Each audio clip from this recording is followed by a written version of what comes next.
She texted you, "I love you," on the third date. You thought you won the lottery. You didn't.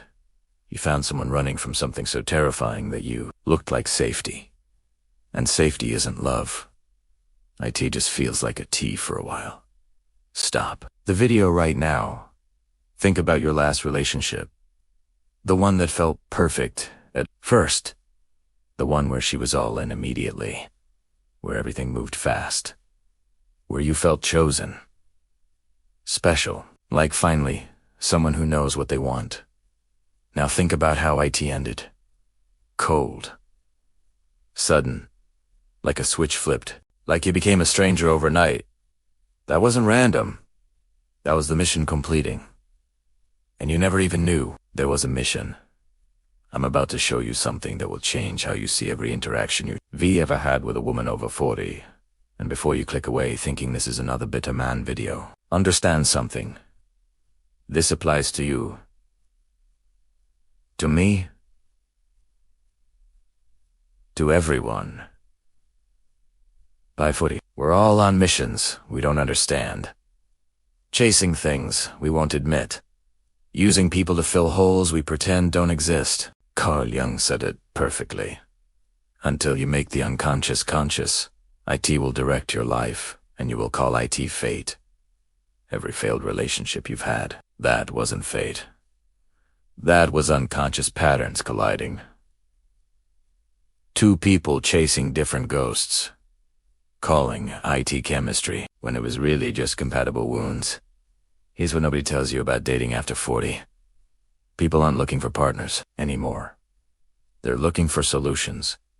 Solutions to problems that have been bleeding for decades, and they will use you as a bandage without even knowing. They're doing it, not because they're evil, because they're human.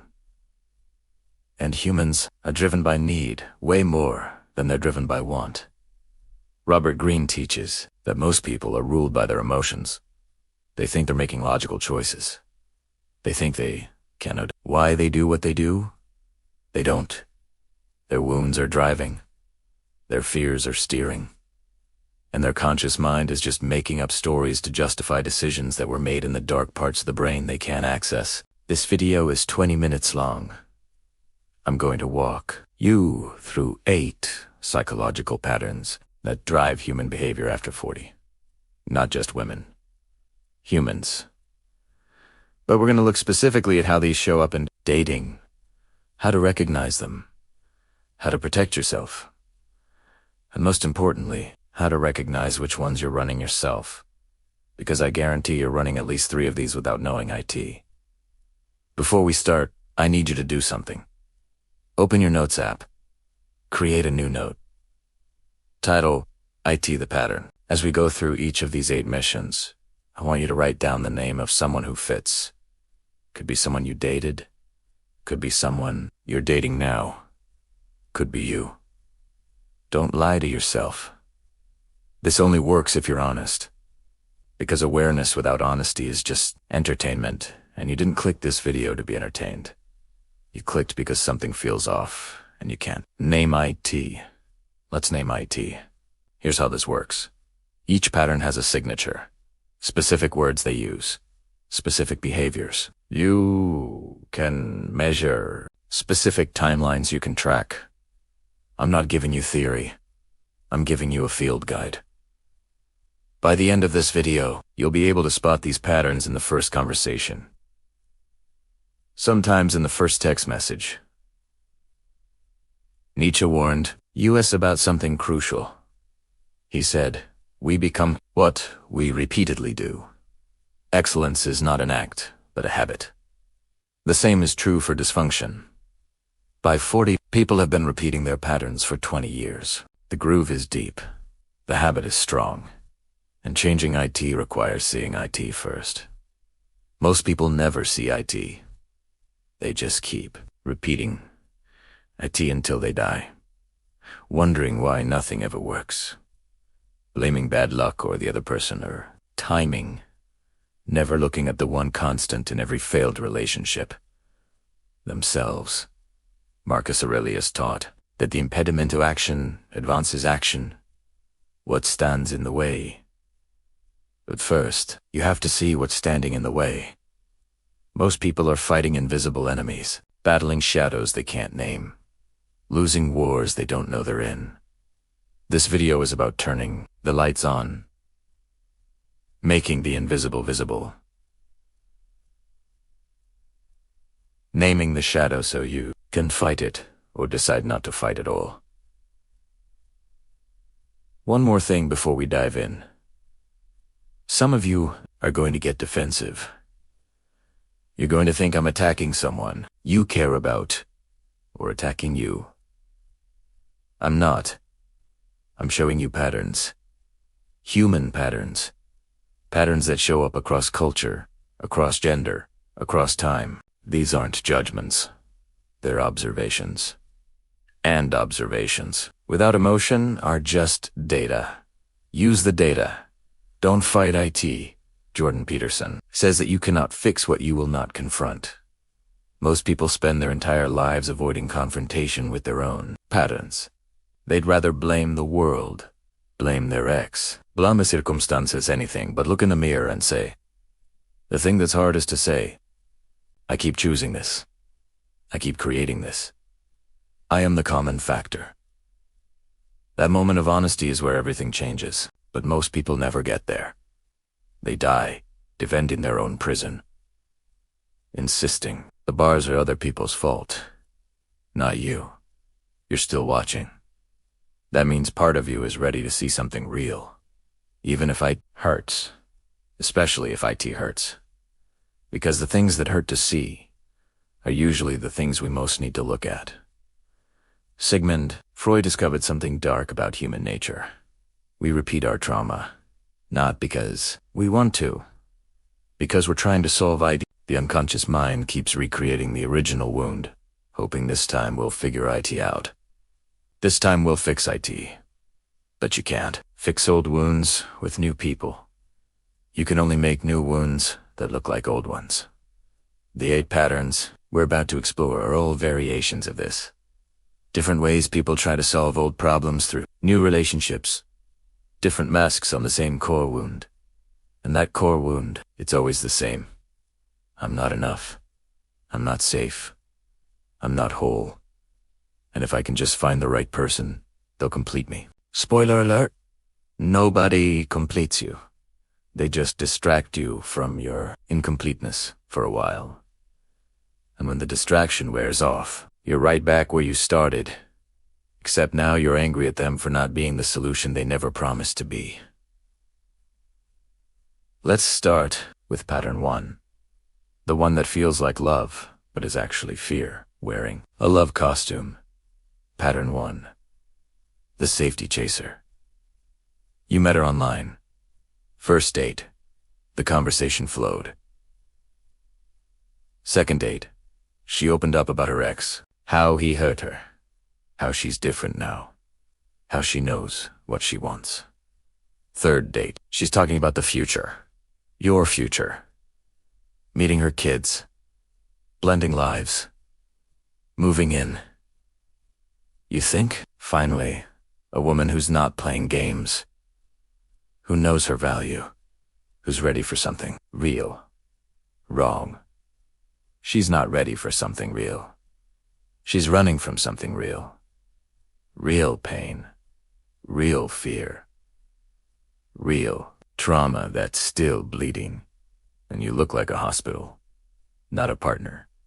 A place to stop the bleeding. Arthur Schopenhauer said that we don't see things as they are. We see them as we need them to be.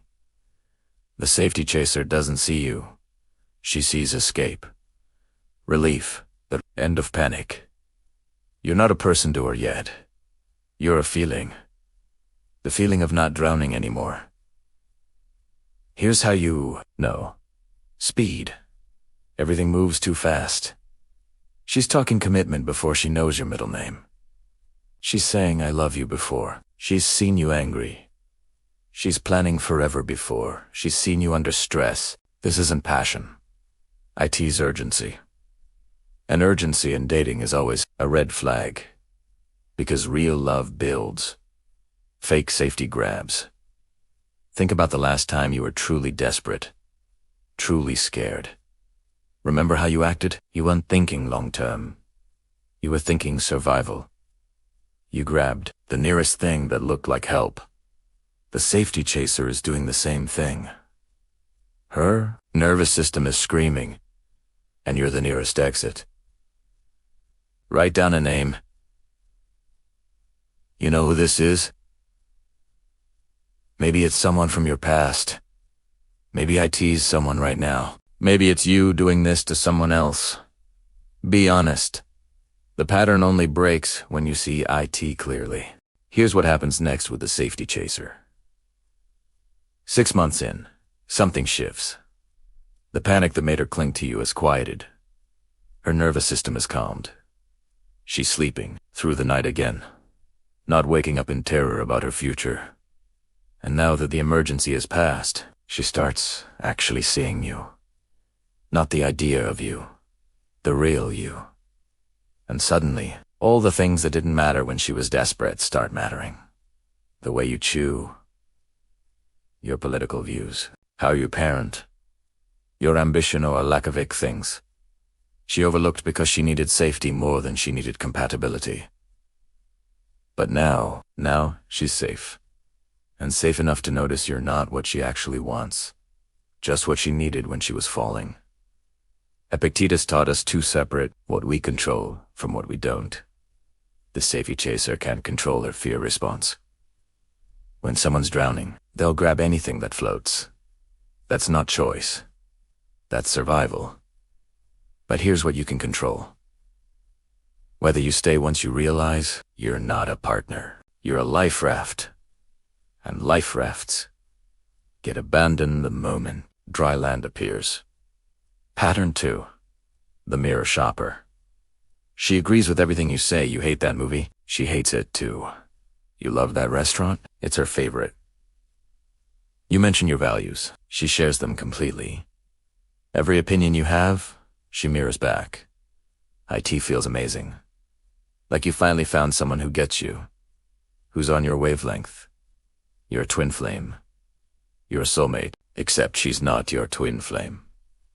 She's a blank screen. And you're projecting your ideal woman onto her.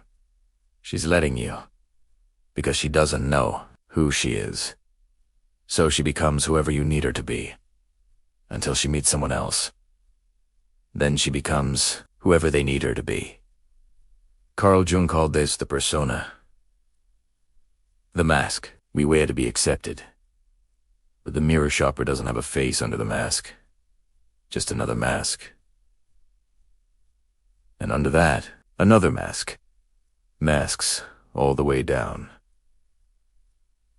No core, nitrogen monoxide center.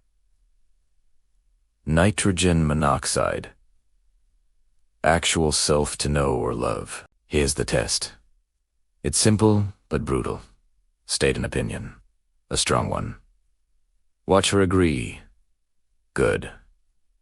Now, 2 weeks later, contradict yourself completely. Say the opposite. Watch closely. Does she notice the contradiction?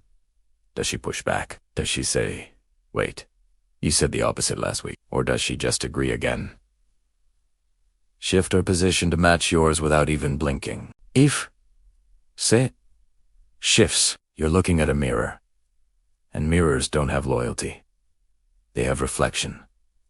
Today she reflects you. Tomorrow, she reflects your replacement. And she'll do it with the same enthusiasm. The same conviction.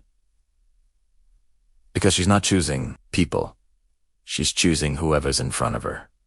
Whoever's watching. Whoever gives her an identity to borrow. Plato wrote about the forms. Perfect ideal versions of things that exist beyond this world. The mirror shopper is the opposite. She's formless, shapeless. She takes your form, borrows your shape. But the moment you're gone, that shape dissolves, and she pours herself into the next mold. The next person, the next identity. You want to know why this is dangerous? Because you'll tell her everything. Your dreams, your fears, your strategies, your secrets. You think you're building intimacy. You're not. You're giving a spy access to your blueprints. And when she moves on, when she mirrors someone else, your secrets become her stories. Your ideas become her ideas. Your personality becomes her personality. Except she's performing it for someone new. Write the name down. The one who had nitrogen monoxide opinions until you gave them to her. One who became whoever you needed. The one who's probably doing the same thing right now with someone else. Pattern 3. The crisis collector. There's always something wrong. Always. Her car broke down. Her job is toxic. Her ex is insane. Her health is failing. Her family is dramatic. Every week, a new disaster. Every conversation, a new emergency. And somehow, you're always the one she calls, the one she trusts, the one who can help. At first, IT feels good. She needs you. She values your advice, your strength, your solutions. You feel important, useful, like you matter in her life. So you help, you give advice, you offer solutions. Sometimes money, sometimes just time and emotional energy. You think you're building something. Being a good partner. Showing up for her. Here's what you don't see. She's not taking your advice. The solutions you offer, she has a reason why each one won't work. The help you give, it never actually solves the problem. Because she doesn't want the problem solved. She wants the attention the problem creates. She wants to feel important enough that someone will drop everything to save her. Again, and again, and again. Freud called this repetition compulsion. The unconscious need to recreate the same situation over and over. The crisis collector is addicted to chaos, not consciously. She genuinely believes the universe is against her. That bad luck follows her. That nothing ever works out. But watch the pattern. The chaos is always self-created. The disasters are always preventable. The crises are always the result of ignoring advice, avoiding responsibility, or making impulsive decisions she knew were stupid. Arthur Ellis, the founder of rational emotive therapy, taught that we create our own suffering through irrational beliefs. The crisis collector's irrational belief is this: if I'm not in crisis, I'm not important. If I'm not suffering, nobody will pay attention to me. So unconsciously, she creates the crisis that guarantees attention. Your attention. Because attention. Even negative attention feels like love when you've never had real love. Here's the brutal truth. You're not helping her. You're enabling her. Every time you rescue her from a crisis she created, you're teaching her that chaos works, that drama gets results, that crisis equals connection. You think you're being supportive. You're actually being her drug dealer. And the drug is your attention. The test. Stop helping. Completely. Next, crisis. Try this. That sounds hard. What's your plan to fix IT? Not, what can I do? Not, let me handle it. What's your plan? What's your reaction? A healthy person will outline a plan. They might ask for feedback on their plan. But they'll have a plan. The crisis collector will have nothing. Just panic. Just expectation that you'll fix IT. Because fixing it is your job. Her job is just to have the problem. Machiavelli understood something dark about human nature. People are moved by necessity, not by loyalty. When you provide what someone desperately needs, they'll love you. But only until the desperation passes, or until someone else offers faster relief. Stronger medicine. The crisis collector will drain you completely. Use everything you have, then move to the next person who's willing to be her crisis manager. You can't save someone who's addicted to drowning. You can only drown with them. Write the name. The one who always has a disaster. The one whose life never improves despite all your help. The one who's exhausting you while calling it love. Pattern 4. The status hunter.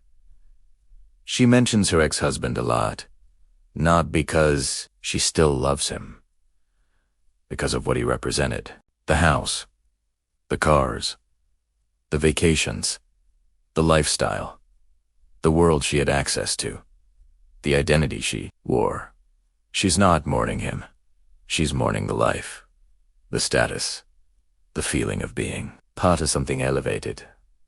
Now she's living smaller, driving a normal car, working a normal job, living in a normal place. And IT feels like punishment. Not because IT's bad, because IT's not what she had. Not what she believes she deserves. Not the world she thinks she belongs in. She's living in exile from her own life.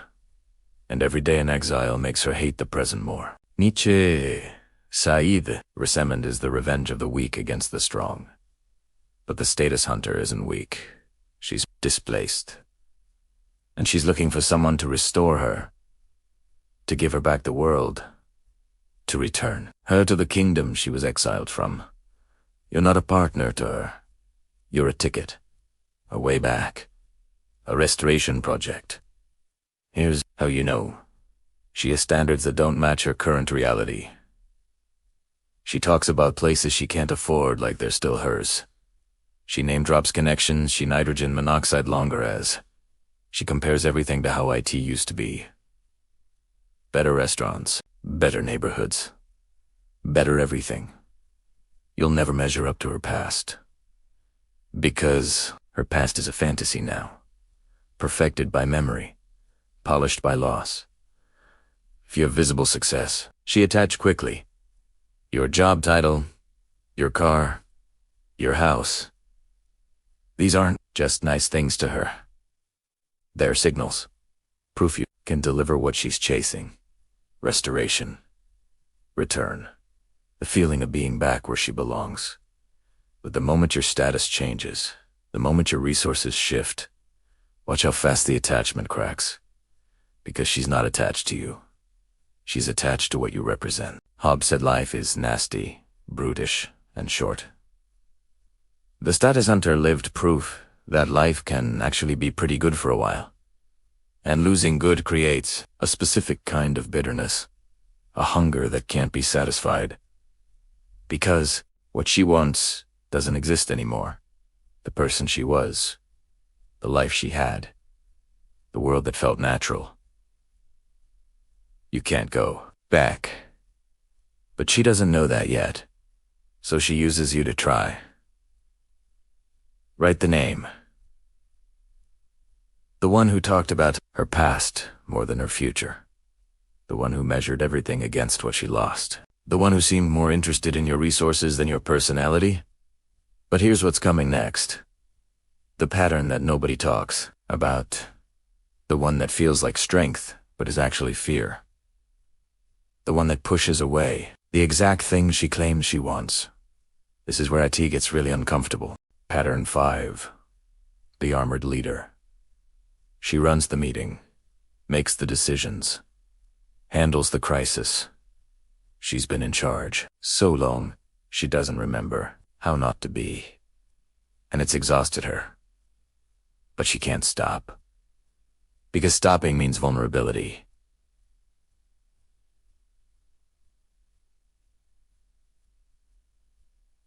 And vulnerability means danger. So she stays in control of everything, including you. At first, you respect it. Her strength, her capability, her independence. She doesn't need you for anything practical. She's got IT handled. Money, career, life, everything's managed. You think this is maturity? Partnership between equals. Two strong people building something together. Then you notice something. She can't receive. You offered to help. She declines. You try to plan a date. She takes over the planning. You attempt to lead in any area? She questions every decision, not because she doesn't trust you, because letting you lead means giving up control. And giving up control means being vulnerable. And vulnerable means the thing she's been avoiding for 20 years. Carl Jung taught about the anima and animus, the inner feminine and masculine that need balance. The armored leader pushed her masculine side so far forward that her feminine side got buried. Not gone. Buried. Protected. Locked away. Because the world punished her softness, rewarded her hardness. So she became hard, all the way through, and now she can't soften, even when she wants to. What she's chasing is complicated. She wants someone strong enough that she can finally stop being strong. Someone who can carry the weight she's been holding alone. Someone who makes her feel like she can let go. But letting go requires trust. And trust requires vulnerability. And vulnerability is the exact thing her armor was built to prevent. Robert Greene wrote that the person who needs nothing controls everything. The armored leader learned this lesson too well. She built a life where she needs nothing from anyone, and that independence became her identity. Now she's trapped by her own strength, attracted to strong men but competing with them, wanting to surrender but unable to stop fighting. Here's what this looks like in practice. She tests you constantly. Not consciously, but every interaction is a test. Can you handle her? Can you stand your ground? Can you lead without her permission? Can you be strong enough that she doesn't have to be? These tests are invitations dressed as challenges. She's asking, are you solid enough for me to finally be soft? But most men fail the tests.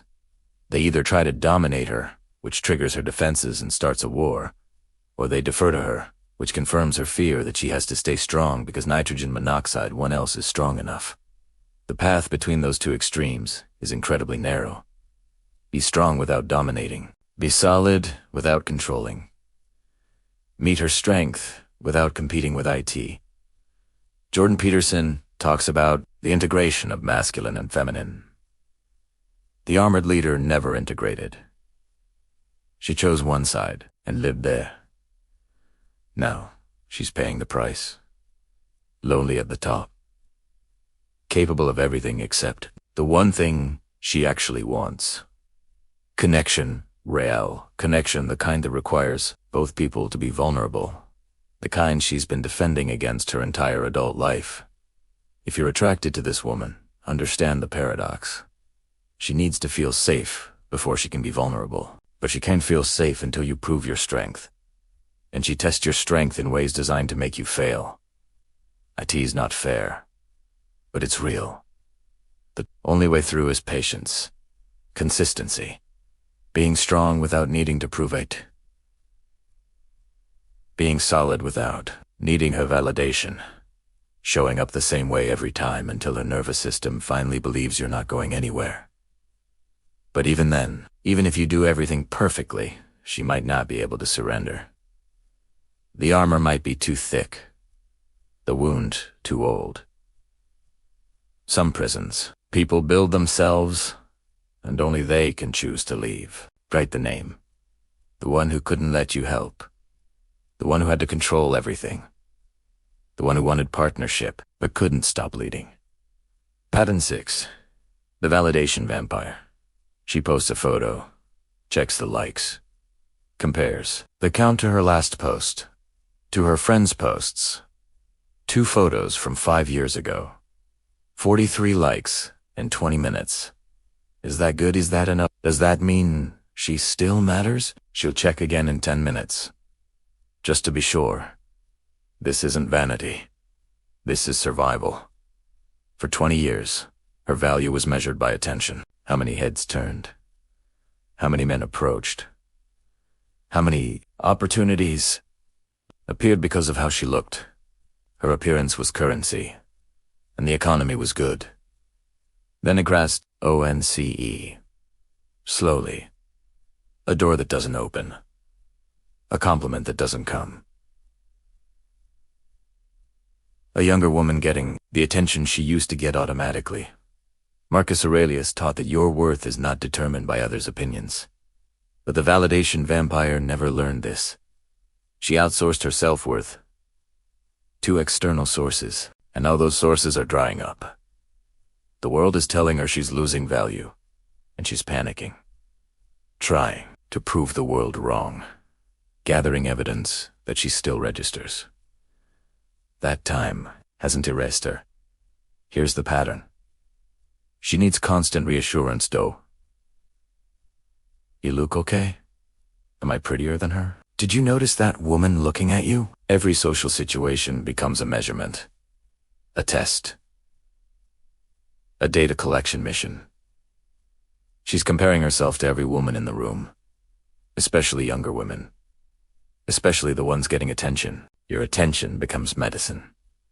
Every compliment is a dose.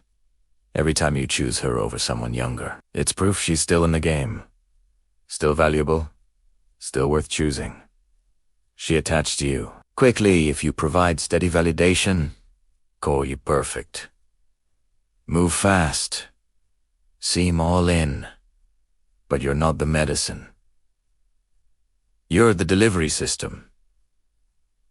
Schopenhauer said, we're all slaves to the will, the unconscious force that drives us. The validation vampire is enslaved to the need for proof. Proof she matters. Proof she's still attractive. Proof she hasn't become invisible. And that need is bottomless. Because external validation never fills internal voids. It just temporarily covers them. The danger here is simple.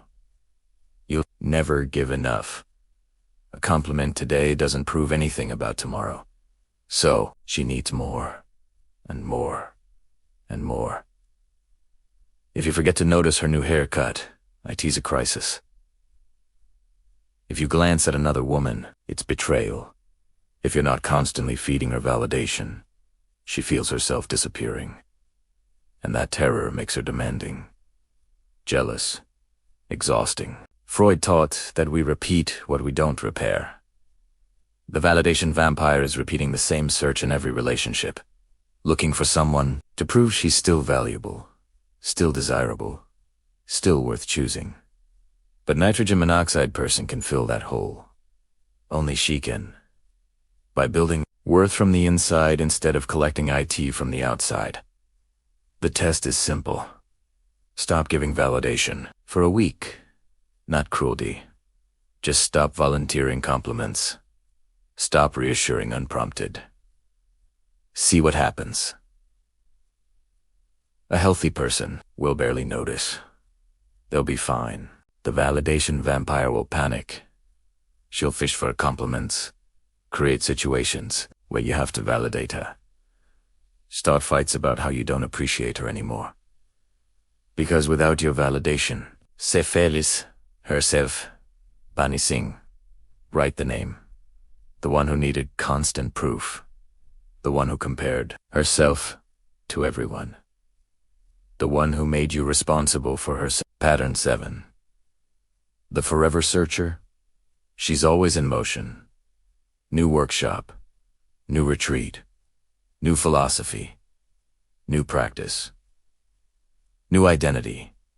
Her calendar is packed with activities that look like growth, but function as running. She's searching for herself. For healing. For transformation. For the breakthrough that will finally make everything click. She's been searching for 15 years. She'll be searching for 15 more. What's she running from? Stillness. The quiet that would force her to actually look at her life. The questions she hasn't answered. The parts of herself she hasn't integrated. Stillness feels like death to her. So she keeps moving. Keeps searching. Keeps becoming. Except she's not becoming anything. She's just running in place. Calling IT growth. Carl Jung said the privilege of a lifetime is becoming who you truly are. But becoming requires stopping. Sitting with yourself. Facing the shadow. The forever searcher can't do that. Every time she gets close to actually seeing herself, she finds a new thing to study. A new teacher to follow. A new version of herself to chase. The chase never ends, because the discomfort never stops. In relationships, she brings chaos dressed as depth. She wants deep conversations at midnight about consciousness and healing and purpose. She wants you to grow with her, change with her, match her constant evolution. But her evil has nitrogen monoxide destination. She's not becoming something. She's avoiding being anything epic. Taught acceptance of what is. The forever searcher can't accept anything. Not herself. Not her life. Not you. There's always another level to reach. Another version to become. Another transformation waiting. Contentment feels like giving up. Stability feels like death. So she keeps moving. And eventually, you become part of the stillness she's running from. Write the name. The one who was always searching. The one who couldn't. Just be. The one who turned growth into an escape. One more pattern. The heaviest one. The one nobody wants to see. Pattern 8. The Invisible Caretaker. She dates men who need her. Younger guys. Less established guys. Guys going through something. Guys she can help. Guide. Mentor. Fix. This lets her stay in control while still being in a relationship. She's giving, not receiving. She's strong, they're weak. The power stays exactly where she needs it. Safe in her hands. Here's what she won't admit. She can't handle equality. Can't handle a man who doesn't need her. Because if you don't need her, what does she offer? If you're already whole, what's her purpose? Her identity is built on being needed. Take that away and she doesn't know who she is. Nietzsche said we must become who we are. But the invisible caretaker built her identity around what she does for others, not who she is. So she picks broken men. Men she can fix. Men who make her feel strong by being weak. Men who will never threaten a fortress because they're too busy needing her to tear down her walls. If you're a capable, stable, successful man attracted to this woman, your strength is actually a barrier. She doesn't know how to relate to someone she can't fix. Your wholeness makes her uncomfortable. Your independence makes her unnecessary. And unnecessary makes her terrified. Because being needed is how she knows she matters. You'll see this in her dating history. Men who were projects. Men she helped through dark times. Men who needed her financially, emotionally, practically. She'll tell you she just happened to attract broken men. But patterns aren't accidents. She picks broken men because broken men are safe. They can't ask her to be vulnerable. They can't see through her armor. They're too busy being rescued.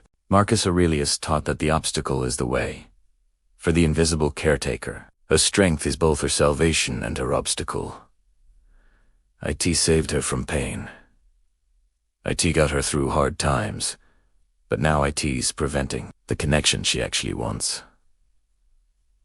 Because real connection requires to whole people, not a rescuer and a victim, not a caretaker and a patient. To people who can both give and receive. What she really needs is someone strong enough to refuse rescue. Someone who says, I don't need you to save me. I want you to be with me. But that requires you to come down from the tower, to stop hiding behind helping, to be vulnerable too. Most men can't do this. They either let her rescue them, which reinforces the pattern, or they try to rescue her, which triggers her defenses. The path between is almost impossible to find. Here's the test. Need nothing from her. Not advice, not help, not caretaking. Be completely self. See how she reacts. A healthy woman will appreciate your strength. Will be relieved she doesn't have to carry you. The invisible caretaker will panic. She'll create problems you need help with. She'll offer unsolicited advice. She'll find ways to make herself needed. Because if you don't need her, she doesn't know how to relate to you. Jung taught that we all have a shadow. The invisible caretaker's shadow is her need to be needed. IT drives every choice, every relationship, every interaction, until she sees IT, names IT, owns IT. She'll keep picking men she can fix. Keep avoiding men who are already whole. Keep using caretaking as a shield against intimacy. Write the name. The one who only dated men who needed her. The one who couldn't handle your strength. The one who confused helping with loving. Now, stop. Look at your list. 8 names. Maybe 8 different people. Maybe 3 people who fit multiple patterns. Maybe 1 person who is all 8. Whatever IT is. You see IT now? You can't unsee IT. But here's the question nobody asks. Why were you attracted to these patterns? Why did the safety chaser feel like love? Why did the validation vampire's need for reassurance feel like desire? Why did the armored leader's strength feel like safety? Why did the crisis collector's chaos feel like excitement? Because you're running patterns too. We all are. Jung said we don't meet people by accident. We meet people whose wounds match ours, whose patterns dance with ours. Was unconscious mission complements our unconscious mission. You're not a victim of these women. You're a participant. Chose them. Something in you recognized something in them. And that recognition felt like chemistry. Greene teaches that power comes from knowing your patterns, understanding your wounds, seeing your shadow clearly enough that IT stops controlling you. The women in your life aren't the problem. They're the mirror, showing you what you're chasing, what you're avoiding, what you haven't healed. So here's a real question. What are you chasing? What wound drives your choices? What need are you trying to fill through another person? Because until you answer that honestly, until you see your own pattern, you'll keep repeating, keep choosing the same types, keep having the same fights, keep ending up in the same place wondering why nothing works. Maybe you chase the safety seeker because you want to feel needed, to be the hero, to have someone depend on you. Maybe you chase the validation vampire because her need for proof, you'll need to provide it, to be chosen, to feel valuable. Maybe you chase the crisis collector because calm feels boring, because you confuse chaos with passion, because you're addicted to the same drama you complain about. Jordan Peterson says, we must bear our suffering consciously. The alternative is unconsciously making others bear it for us. Every pattern we've discussed is someone trying to make another person carry their wound. The safety chaser makes you carry her fear. The validation vampire makes you carry her insecurity. The crisis collector makes you carry her chaos. The armored leader makes you carry her need to control. But you do the same thing. You hand your wounds to people and call it love. You use relationships to solve problems that can only be solved internally. You attach to people who provide what you desperately need. Then get angry when they turn out to be human instead of medicine. Freud was right. We repeat what we don't repair. Every failed relationship is the same relationship wearing a different face, different name, same pattern, same wound, same attempt to solve an old problem through a new person. And IT never works. Because other people aren't solutions. They're just other wounded people trying to solve their old problems through you. The healthiest people aren't the ones without wounds. They're the ones who know their wounds so well they can choose how to respond instead of just reacting. Who can say, yes, I want validation, but I won't build my life around chasing it. Yes, I need safety, but I won't attach to just anyone who provides it. That's wisdom. That's growth. That's the difference between being driven by your shadow and walking with it consciously. Between repeating your pattern unconsciously and choosing differently because you finally see what you've been doing. So what do you do with all this? How do you actually use what you've learned? 3 steps. Simple, but not easy. Step 1. Name your pattern. Not theirs. Yours. Look at the relationships that failed. The people you've chosen. The fights you've had. What's the common thread? Are you always the rescuer? Always the strong one? Always providing validation? Always managing chaos? That's not coincidence. That's your pattern. Your unconscious mission. Name a thee. Out loud. Write thee down. I keep choosing people who need rescuing. I keep choosing people who make me feel strong by being weak. I keep choosing chaos because calm scares me. Plato said, "The unexamined life is not worth living." You've been living unexamined, running patterns you didn't choose consciously, driven by wounds you didn't know were driving. That ends now. Examine your life. See the pattern. Name it clearly. Because you can't change what you won't acknowledge. Step 2. Understand the origin. Where did this pattern start? Freud taught that our adult relationships recreate our childhood dynamics. Were you the rescuer in your family? The strong one everyone leaned on. The one who had to manage everyone's emotions. That's where the invisible caretaker pattern was born. Were you ignored as a child? Made to compete for attention? That's where the validation vampire pattern was born. Your pattern isn't random. IT's a solution. IT worked once. Maybe when you were 8. Maybe when you were 15. Some situation where this behavior got you what you needed.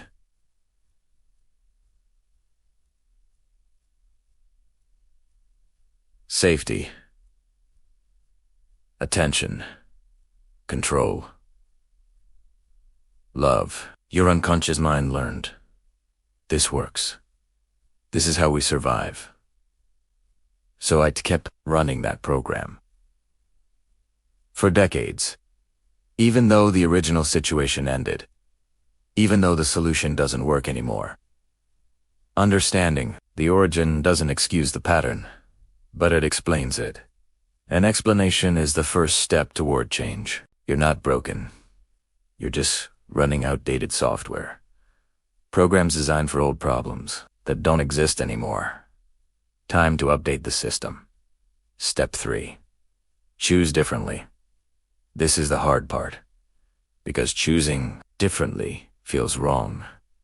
Feels dangerous. Your entire nervous system will scream at you to go back to the pattern. To choose the crisis collector because she feels familiar. To choose the safety seeker because being needed feels like love.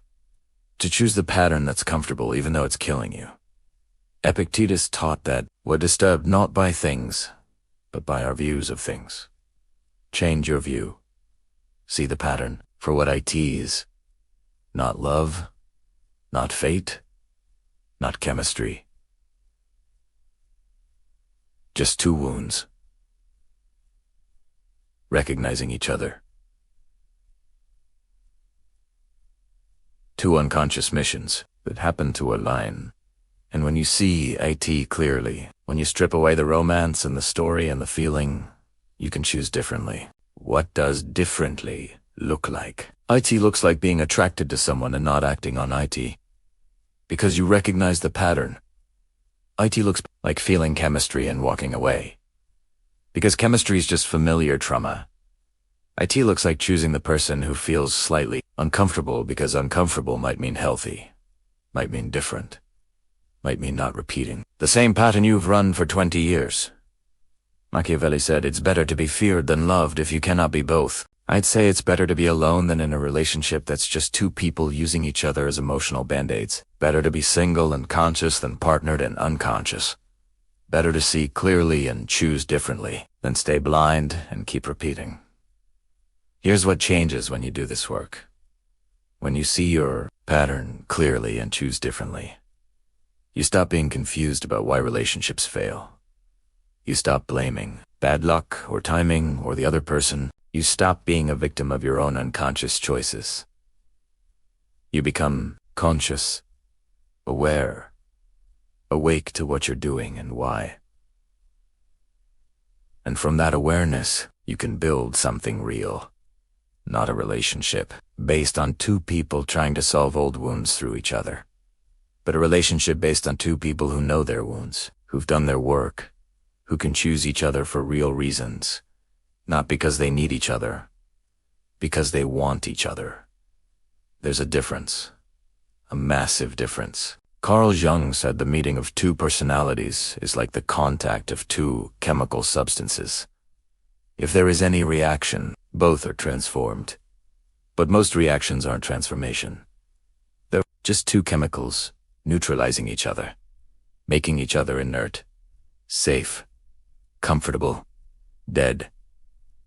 Real transformation requires two people who are already whole, who don't need each other to be complete, who come together not to fill holes, but to create something new. That's rare, incredibly rare, because most people never do the work, never see their pattern, never choose differently. They just repeat, over and over, different faces. Same dance, same wounds, same attempt to get someone else to carry what only they can carry. Don't be most people. You've watched this far. That means something in you is ready to see clearly, ready to choose differently, ready to stop running patterns that were installed 20 years ago and never updated. Here's my challenge. Don't just watch this and think about other people. Think about yourself. Look at your pattern. Name-it, understand where it came from. And next time you feel that familiar pull towards someone, that chemistry, that recognition, pause. Ask yourself, is this attraction or just pattern recognition? Is this chemistry or just compatible wounds? Is this love or just two people who unconsciously agreed to carry each other's pain? The moment you ask that question honestly is the moment everything changes. That's where consciousness begins, where patterns break, where you stop being driven by your shadow and start walking with it, consciously, where you stop repeating and start choosing. Arthur said we forfeit 3/4 of ourselves to be like other people. You've forfeited 3/4 already. Running patterns, playing roles, being who your wounds taught you to be. This is about getting that 3/4 back, becoming who you actually are, not who you became to survive. The women we discussed in this video, they're not your enemy. They're just wounded people doing what wounded people do, using relationships to solve internal problems. The same thing you've been doing. The same thing we all do until we wake up and see IT. But seeing IT changes everything. You can't unknow what you know. No. Can't unsee what you've seen. The patterns are visible now. In them. In you. Invisible patterns can be broken. Invisible patterns just repeat forever. So what's IT going to be? Keep repeating. Keep choosing the same types. Keep ending up in the same place. Or choose differently. Do the work. See the pattern. Break IT. The choice is yours. It's always been yours. You just didn't know you were choosing. Now, you know. And knowing changes everything. This is Min Plicht, where we make the unconscious conscious. Where we turn on the lights. Where we show you what you've been doing in the dark. If this opened your eyes, subscribe. Share this with someone who needs to see IT. Someone still running their pattern.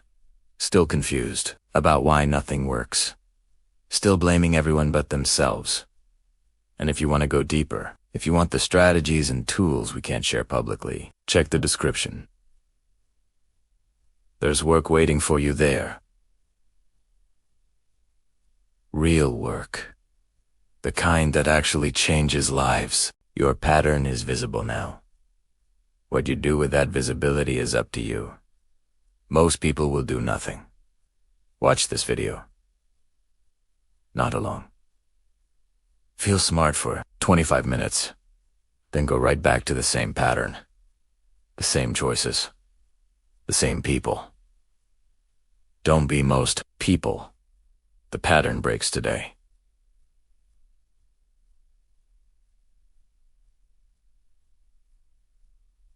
If you let a